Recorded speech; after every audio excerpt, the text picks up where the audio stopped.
I have to say, I loved you on The Big Leap, and I was rooting so hard for you and Gabby. Uh, what was that series like for you? Did it mean so much to you to have people? This may be one of the first times people were reaching out, going like, I ship you so hard for this Yeah. series." Yeah, I loved that show. It has such a special place in my heart. It's one of my favorite jobs that I've ever been blessed to do. I think about it every day, to be perfectly honest with you. There was nothing in my mind that thought we would ever get canceled, but I thought that that show was such an accurate representation of real life and all of the different characters from all different walks of life. I loved what we were doing. I think we were kind of charting a really incredible path to be able to show people, all shapes and sizes and creeds and orientations all in one place, cohabitating and you know, be, being family, being friends.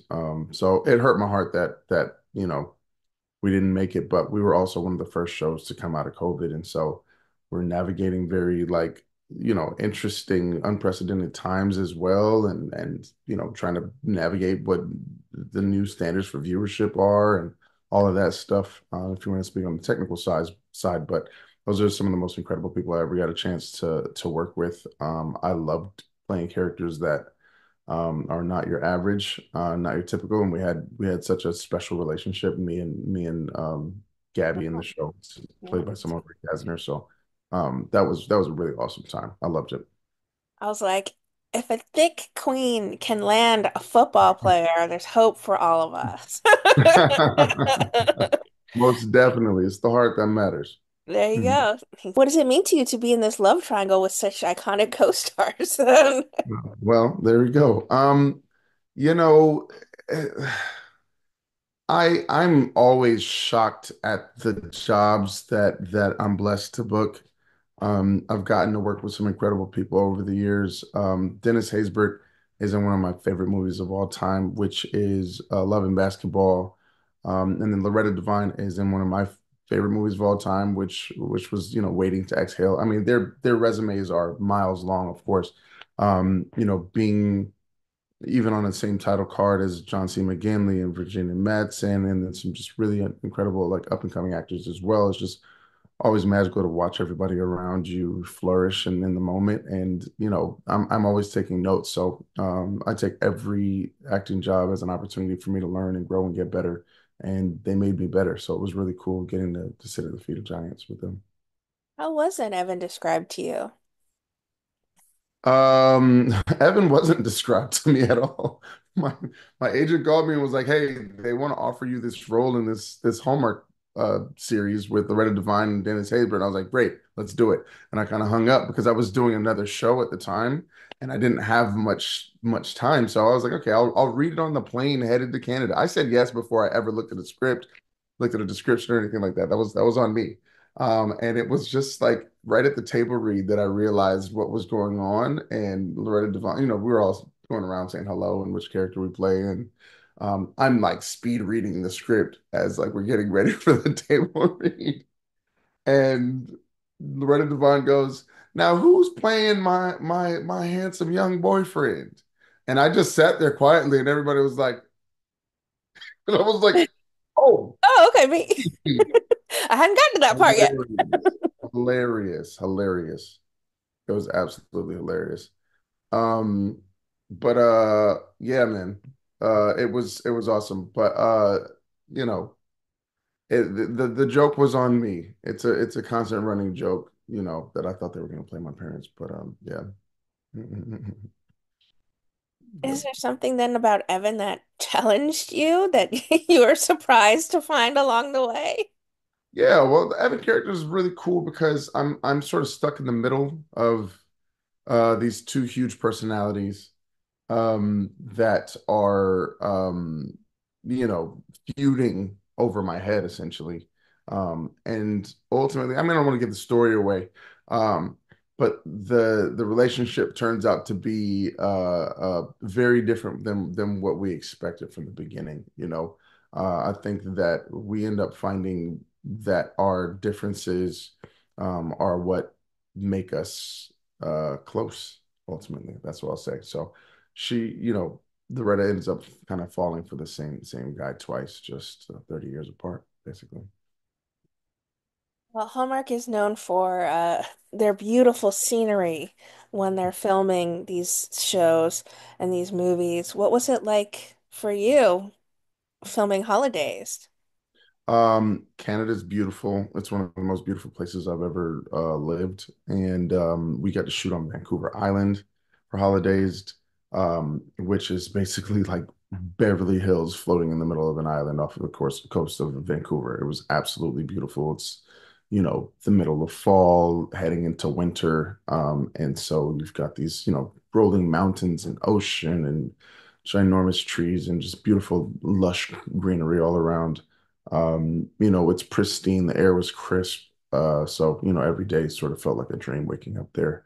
I've gotten a chance to work in Canada countless times now, four times now, maybe I think.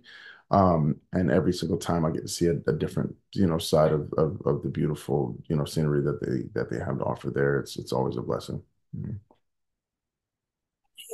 This is such we talked about actually your incredible co-stars, but there's heart and humor to every episode of Holidays. Was it hard for you to keep it together during certain moments, or maybe harder for one of your co-stars to keep it together during certain scenes? Well, I mean, we're dealing with professional actors here that have, gotten to tell some really iconic stories over the years. And so, it's always really great to be able to latch onto a script and feel the heart and the pulse of a script. Um, and so, yeah, there's some profound, heartfelt moments here. And hopefully people will watch this and see themselves and see find solutions or ask questions and start discussions amongst themselves. But you get lost in the moment and then they yell cut and then you gather it back together. But there's definitely some huge like sweet moments, some very, warm, tender moments in this. But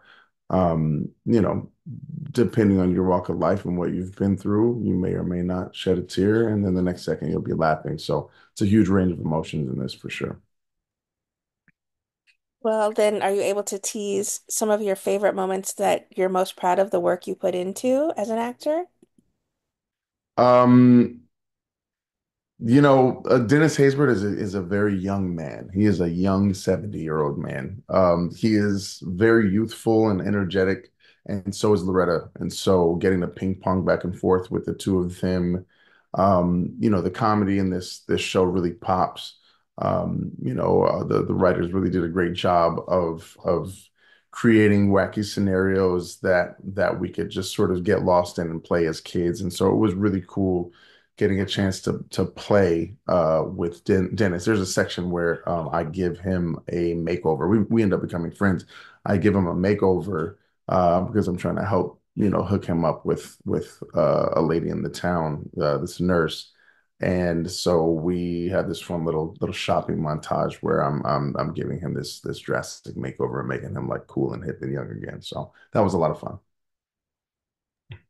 I'm sure you've already been getting people reaching out since last night's episode telling you how special this series is and maybe where they connect with it. What kind of fan response have you been receiving?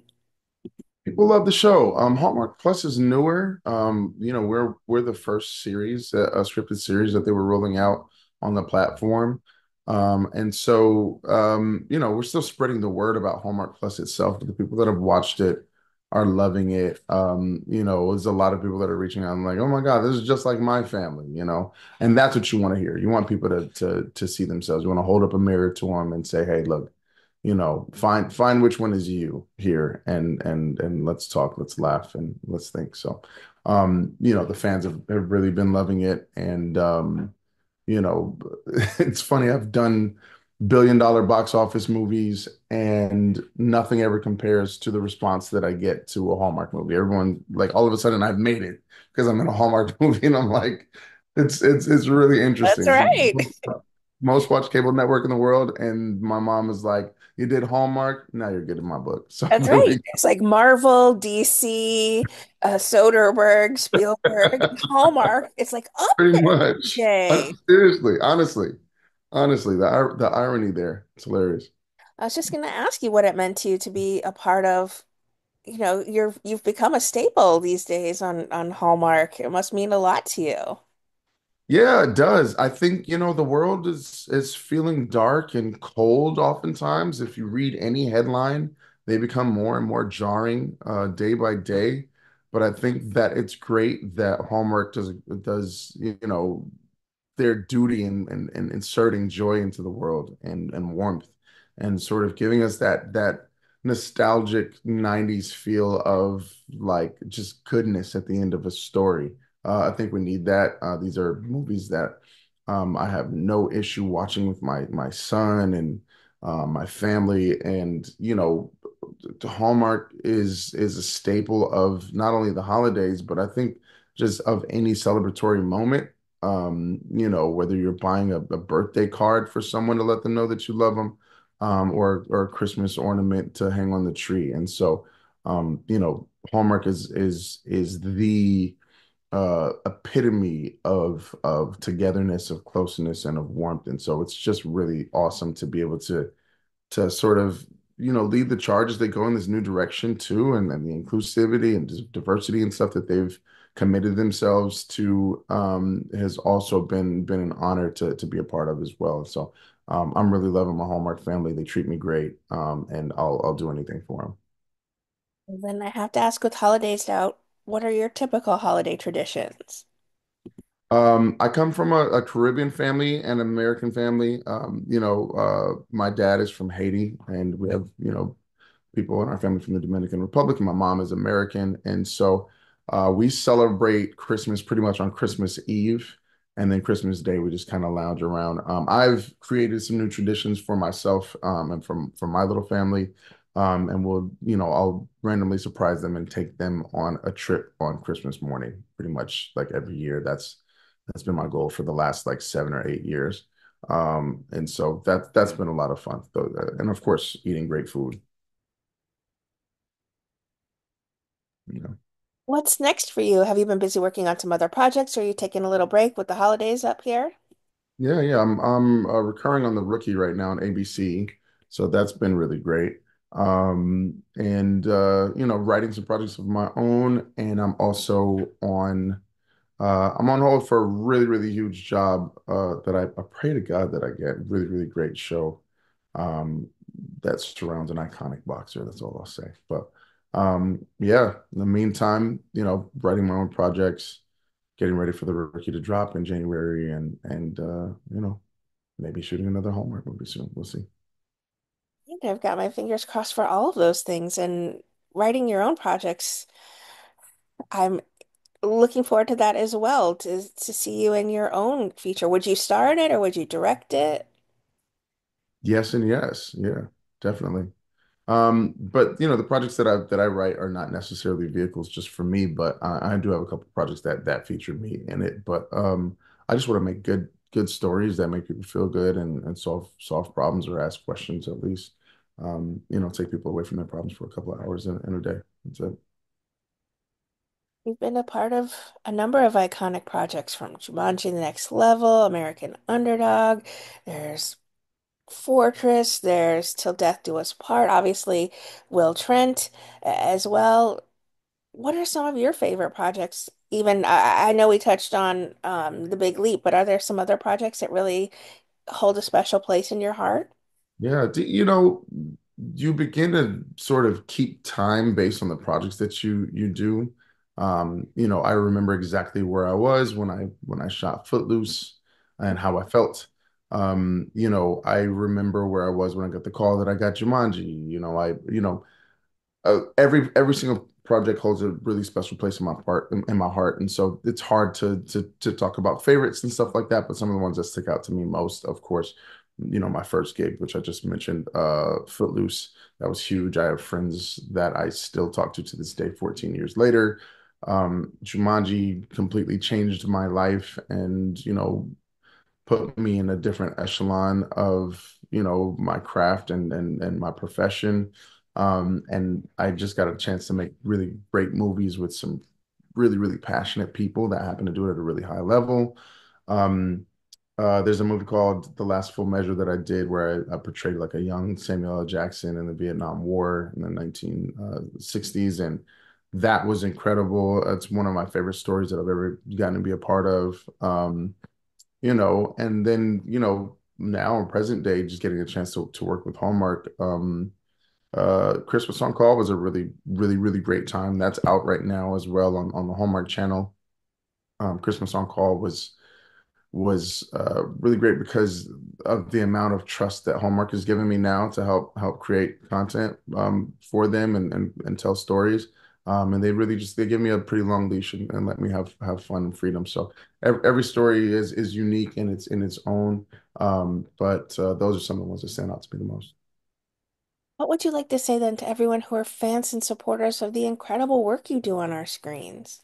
Oh man, everyone who's been supporting me all these years, whether you're newer or you've been there for the whole 14, 15-year ride, I am so grateful that you guys see me, recognize me, notice me at all, and that you allow me to entertain you in any way. And I hope that you'll reach out to me directly, say what's up. I always write back.